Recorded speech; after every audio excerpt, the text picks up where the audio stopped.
Saudara-saudaraku yang dikasihi oleh Tuhan kita Yesus Kristus, Shalom. Selamat pagi, sungguh sukacita kita bisa berjumpa kembali di tahun yang baru dalam sarapan rohani Gereja Kristen Protestan di Bali, Jemaat Galangning yang Abian Base. Hari ini hari Jumat 5 Januari 2024. Sebelum kita melanjutkan segala tugas, kewajiban, tanggung jawab kita, marilah kita mempersiapkan hati dan pikiran kita untuk dibekali oleh firman Tuhan yang akan kita baca dan renungkan bersama-sama. Namun sebelumnya mari kita berdoa. Sungguh Engkau Allah yang luar biasa di dalam kehidupan kami Tuhan. Kami bersyukur dan memuliakan Engkau karena di hari yang baru anugerah Tuhan bagi kami semua, kasih setia, anugerah dan perlindungan Tuhan nyata bagi kami. Dan kami akan mengisi kehidupan kami, hati kami, pikiran kami dengan kebenaran firman-Mu. Kiranya Engkau berfirman, Roh Kudus melawat kami masing-masing, sehingga firman-Mu sungguh menjadi dasar dari kehidupan kami untuk melanjutkan hari kami pada hari ini. Terima kasih Tuhan, berfirmanlah karena anak-anak-Mu telah siap untuk mendengarkannya. Dalam nama Tuhan Yesus Kristus kami berdoa. Amin. Firman Tuhan yang bersama-sama kita akan baca dan renungkan hari ini diambil dari kitab Zakaria 8 ayat 21. Demikian firman Tuhan. Dan penduduk kota yang satu akan pergi kepada penduduk kota yang lain, mengatakan, marilah kita pergi untuk melunakkan hati Tuhan dan mencari Tuhan semesta alam. Lalu firman yang kedua dari Kisah Para Rasul 16 ayat 15, demikian firman Tuhan, setelah Lydia dan semua orang yang tinggal di rumahnya dibaptis, ia memohon kepada kami, katanya, jika engkau menganggap aku percaya dengan teguh kepada Tuhan, datanglah ke rumahku dan tinggallah di sana. Firman Tuhan yang kita akan renungkan pada hari ini, pagi hari ini, diberikan tema atau judul keselamatan bagi semua orang. Saudaraku yang dikasihi oleh Tuhan, hari ini kita akan bersama-sama belajar dari sebuah kesaksian tokoh Alkitab tentang menerima keselamatan dari Tuhan. Seorang tokoh wanita yang di dalam Alkitab disebut dengan nama Lydia. Lydia ini adalah seorang pedagang kain ungu. Dan kita tahu pada zamannya kain ungu merupakan kain yang memiliki kualitas yang tinggi dan harganya cukup mahal dan nilai beratnya pun dihargai dengan perak. Kain ungu biasanya dipakai sebagai penanda status, khususnya bagi status bangsawan atau dari keluarga-keluarga kerajaan. Sehingga dapat dibayangkan Lydia ini adalah berasal dari karangan wanita yang kaya raya. Di pasal ini juga diceritakan bahwa seisi rumahnya itu juga dibaptis.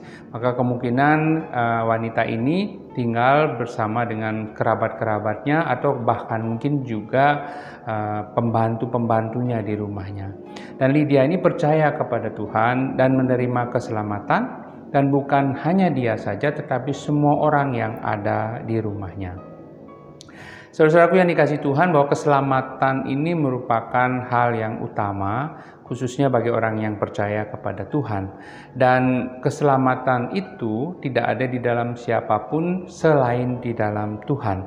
Sebab di bawah kolong langit ini tidak ada nama lain yang diberikan kepada manusia yang olehnya kita dapat diselamatkan.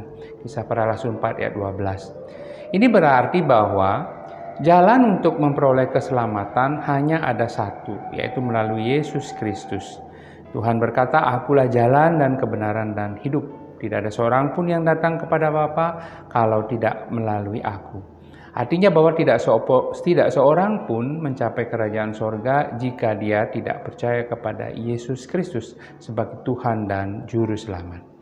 Jikalau kita berbicara tentang keselamatan, berarti berbicara tentang karya penebusan yang dilakukan oleh Yesus Kristus melalui kematian dan kebangkitannya. Oleh karenanya manusia memperoleh pengharapan untuk diselamatkan dengan syarat ia percaya kepada Yesus Kristus. Yohanes 3 ayat 16, setiap orang yang percaya kepadanya tidak binasa, melainkan beroleh hidup yang kekal. Saudara-saudaraku yang dikasihi Tuhan, apa arti keselamatan? Keselamatan bisa diartikan dilepaskan atau dibebaskan dari hukuman, dari kutukan akibat-akibat dari dosa. Keselamatan tidak dapat kita raih atas kekuatan dan usaha kita sendiri. Manusia berusaha mengatasi dosanya, mengatasi perbuatan dosanya dengan berbuat baik dan melakukan ajaran-ajaran agama dengan harapan dosanya diampuni dan bisa masuk surga. Perbuatan baik saja tidak bisa menebus dosa-dosa kita dan dijadikan ukuran untuk mendapatkan keselamatan. Artinya bahwa manusia tidak dapat memperoleh keselamatan melalui usahanya sendiri. Pada waktu itu dia telah menyelamatkan kita bukan karena perbuatan baik yang telah kita lakukan. Titus 3 ayat 5. Benar bahwa keselamatan yang kita terima bukan karena perbuatan baik, bukan karena kita benar atau juga karena dipandang layak, tetapi semata-mata karena anugerah dan kasih Allah bagi kita orang-orang yang percaya. Seperti firman Tuhan katakan bahwa keselamatan harus dikerjakan dengan takut dan gentar. Artinya, kalau saat ini kita sudah menerima keselamatan, maka kita harus bertanggung jawab untuk menjaganya, yaitu dengan hidup melakukan kehendak Allah. Menerima keselamatan berarti kita juga menerima sebuah tanggung jawab. Tanggung jawab yang pertama adalah kita menjaga seluruh hidup kita supaya kita tetap hidup di dalam kesucian, kekudusan, dan kebenaran. Dengan menerima keselamatan, maka kita tidak boleh lagi hidup dengan cara hidup yang lama, yaitu hidup di dalam dosa. Sebab orang yang menerima keselamatan tidak boleh lagi berbuat dosa. Menerima keselamatan di dalam Tuhan Yesus Kristus artinya kita telah menerima kehidupan yang baru. Kita harus meninggalkan cara hidup kita yang lama karena di dalam Kristus kita sudah dilahirkan kembali. Orang yang telah menerima anugerah keselamatan namun masih tetap hidup dalam dosa, sama artinya dengan orang yang tidak menghargai anugerah keselamatan yang telah dikerjakan oleh Tuhan kita Yesus Kristus. Dan sama juga dengan tidak menghargai Allah yang telah memberi keselamatan tersebut. Jika demikian, bagaimana mungkin mereka bisa diterima dalam kerajaan Allah? Tanggung jawab yang lainnya adalah ketika kita sudah menerima keselamatan, adalah menjadi panutan dan memancarkan kasih Allah, sehingga semakin banyak orang akan percaya Kristus dan diselamatkan. Sebagaimana disampaikan dalam Zakaria 8 ayat 21, Allah sudah memulihkan Yehuda dan Israel. Tuhan mempersiapkan mereka untuk menjadi panutan bagi bangsa-bangsa lain. Oleh karena itu, mereka harus memancarkan kasih Allah kepada bangsa-bangsa lain. Artinya bahwa Yehuda dan Israel harus setia menjadi pelaku-pelaku firman Allah. Banyak bangsa telah mendengar Yehuda menjadi berkat, sehingga banyak bangsa-bangsa dan penduduk kota mendatangi mereka. Selanjutnya mereka akan menyampaikan berita-berita tersebut ke kota-kota yang lain. Mereka ingin mengenal Allah Yehuda dengan tujuan ingin melunakkan hatinya dengan mencarinya, dan akhirnya mereka datang ke Yerusalem untuk beribadah. Tuhan Yesus Kristus memberikan amanat agung dalam Matius 28 ayat 18-20. Kepadaku telah diberikan kuasa di sorga dan di bumi. Karena itu pergilah, jadikanlah semua bangsa muridku dan baptislah mereka dalam nama Bapa, Anak, dan Roh Kudus. Dan ajarlah mereka melakukan segala sesuatu yang telah kuperintahkan kepadamu.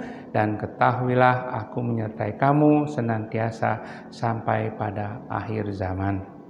Memberitakan Injil adalah amanat agung, perintah yang penting bagi setiap orang yang percaya.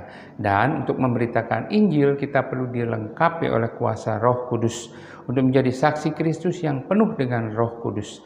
Setiap kita harus menyadari bahwa kita sudah dipilih, ditentukan, dipanggil, dibenarkan, dan dimuliakan oleh Tuhan.